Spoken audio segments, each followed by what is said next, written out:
Hi, my name's Phil. I like talking about politics, and the Express are at it again. They've published an article this weekend in which they grasp at the most ethereal of Brexit straws in quoting what they call an expert on the probability that President Joe Biden will side with Britain against the EU when it comes to the current Northern Ireland situation. But first, if you'd like to be notified of daily news and politics, please subscribe to the channel and click the bell notification icon. So before I go over the details of what they're claiming and how it's obvious rubbish, I'd like to start by pointing out why the Sunday Express might be seen to wish to publish such a story. After all, this is a paper that usually feeds on international conflict. They love it if they can stoke up a Barney between the UK and a foreign government.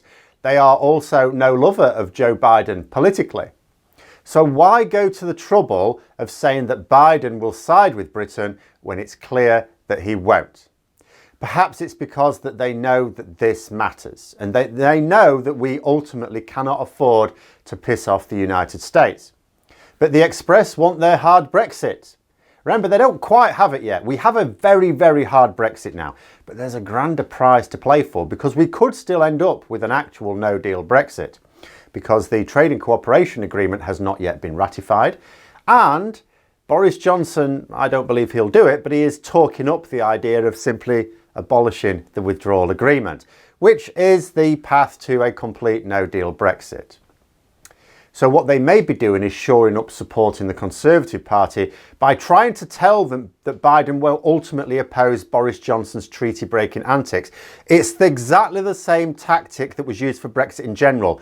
There'll be no downsides to Brexit. If anyone talks about downsides, that's just Project Fear. There'll be no problems at all. That way, even if people weren't convinced that there would be upsides, well, at least if there's no downsides, we could give it a punt and, we're not going to lose anything, are we? This is the same thing. It's basically saying there's not going to be international repercussions from what we're doing now, so we can afford to risk it. Even if you're not convinced that this is the right way forward, Biden won't actually do anything about it. But anyway, on to the highly dubious claims. Actually, first of all, we should go through the so-called expert, shouldn't we?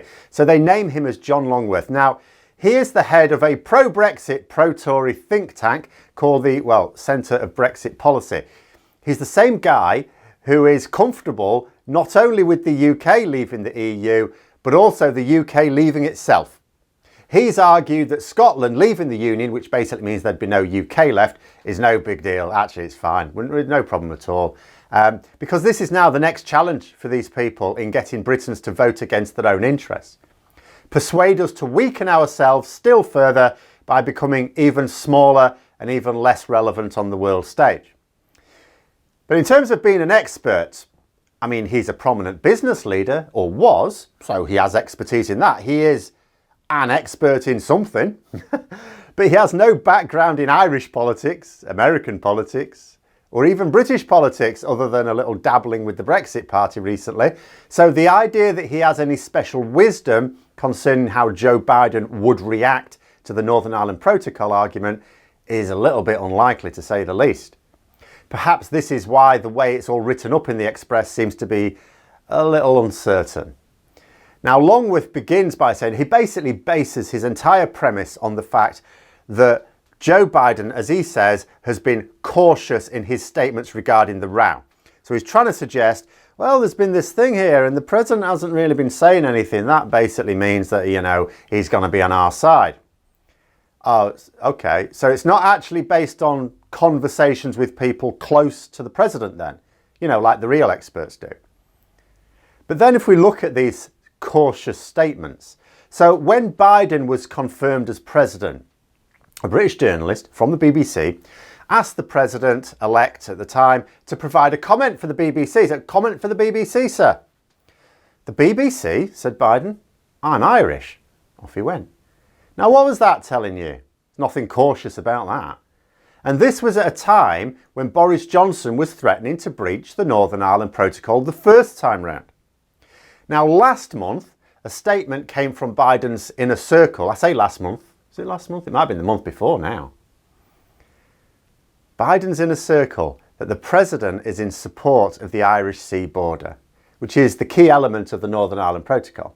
and the main bone of contention between Johnson's government and Unionists in Northern Ireland, who created the border, and what the Express are calling the EU, but is really the Republic of Ireland, and I suppose Republicans in Northern Ireland as well.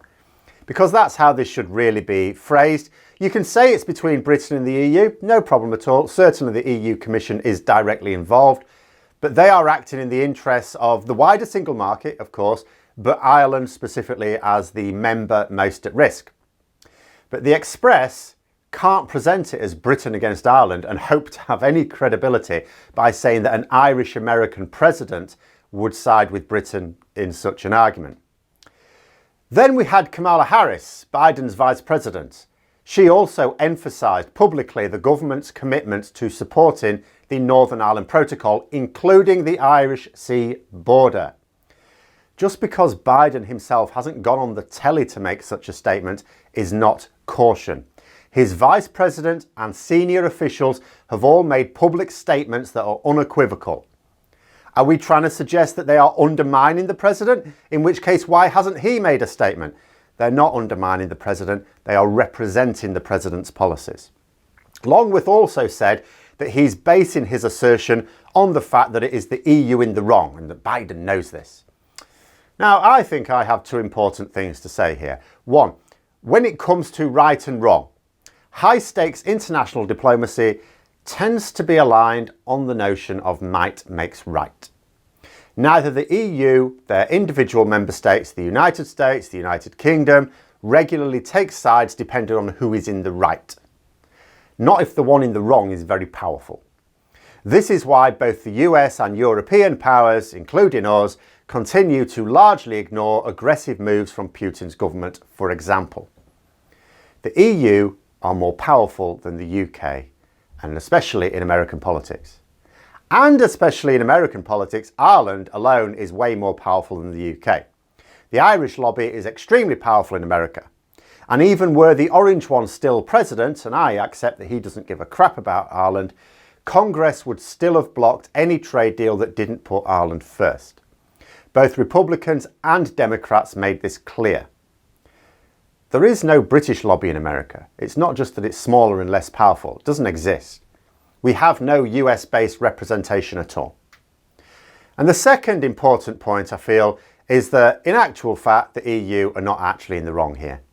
We agreed to the Northern Ireland Protocol. It wasn't forced upon us. In fact, Boris Johnson even claimed that it's his. Now he's claiming that he's not adhering to it. He's openly admitting to breaching the protocol. Everyone around him is admitting to breaching it. More than that, nobody is able to point to any aspect of withdrawal agreement that the EU are breaching. Yeah, papers like the Express say that the EU is acting in bad faith, but there seems to be a distinct lack of detail in pinning down exactly how. They just whine that the protocol is damaging to Britain and the Britain to Northern Ireland trade. Yes, it is. That's what they campaigned for. That's what Brexit brought. What they are whining about is the consequences of their campaigns and then having the nerve to blame the EU for it. The only thing that is true in this article is the statement that Biden understands the legal and political situation. I mean, what we actually have here is Brexiteers complaining about the consequences of Brexit and saying it's some bugger else's fault. It's literally like someone jumping off something high, breaking their leg and blaming Sir Isaac Newton. But in terms of that statement about Biden understanding the situation, I agree, he almost certainly does. He is a president that strongly identifies as Irish American, steeped in Irish culture and very sensitive to Irish politics. Ireland have a long and much closer relationship with all branches of the American government, regardless of who sleeps in the White House, than the UK has. We are openly breaching an international treaty whose only purpose is to preserve the peace in Northern Ireland that the United States is a co-guarantor for. So no, like I said, clutching at the most ethereal of straws here, it's April now. We have not implemented the parts of the protocol that we promised to do so. That means we are now in material breach of the protocol. It's not just that we're threatening to breach it, we've now done it. Biden is not staying out of this, and he's certainly not siding with Boris Johnson. The President's office have made clear their opposition to what he's doing and their support for the Irish Sea border. When Dominic Raab tried to persuade Congress of our stance, they sent him away with a flea in his ear. So it's not just the White House, it's Congress as well. If we want that US trade deal, and Boris Johnson is absolutely desperate for it, we will be brought to heel over Northern Ireland, only it's going to be humiliating now. And if the situation drags on too long and something terrible erupts as a result, there will be no hiding behind the Express for Johnson. America's reaction will be unequivocal. We've already seen in the last few days how easy it is to ignite trouble with the violent unionist reaction to the police response to law breaking at a Republican funeral. Northern Irish peace is kept on the principle of both sides being seen to be treated fairly, equally. Brexit makes this perception much harder to maintain, because all you need is an apparent or real, it makes no difference, a perceived lenient or harsh response one way, and it provokes a reaction the other. So like I said, this is just the Express trying to calm down Brexit supporters, especially in the Conservative Party, who might get a bit jittery about the path we're taking here. They don't mind pissing off powerful nations on our doorstep for some maddening reason, but America is another matter. But those are my thoughts. Let me know yours in the comments below. Hope you found the video interesting. If you did, don't forget to click the like button. If you'd like to support the channel further, please also click the Patreon link for details. And until next time, I'll see you later.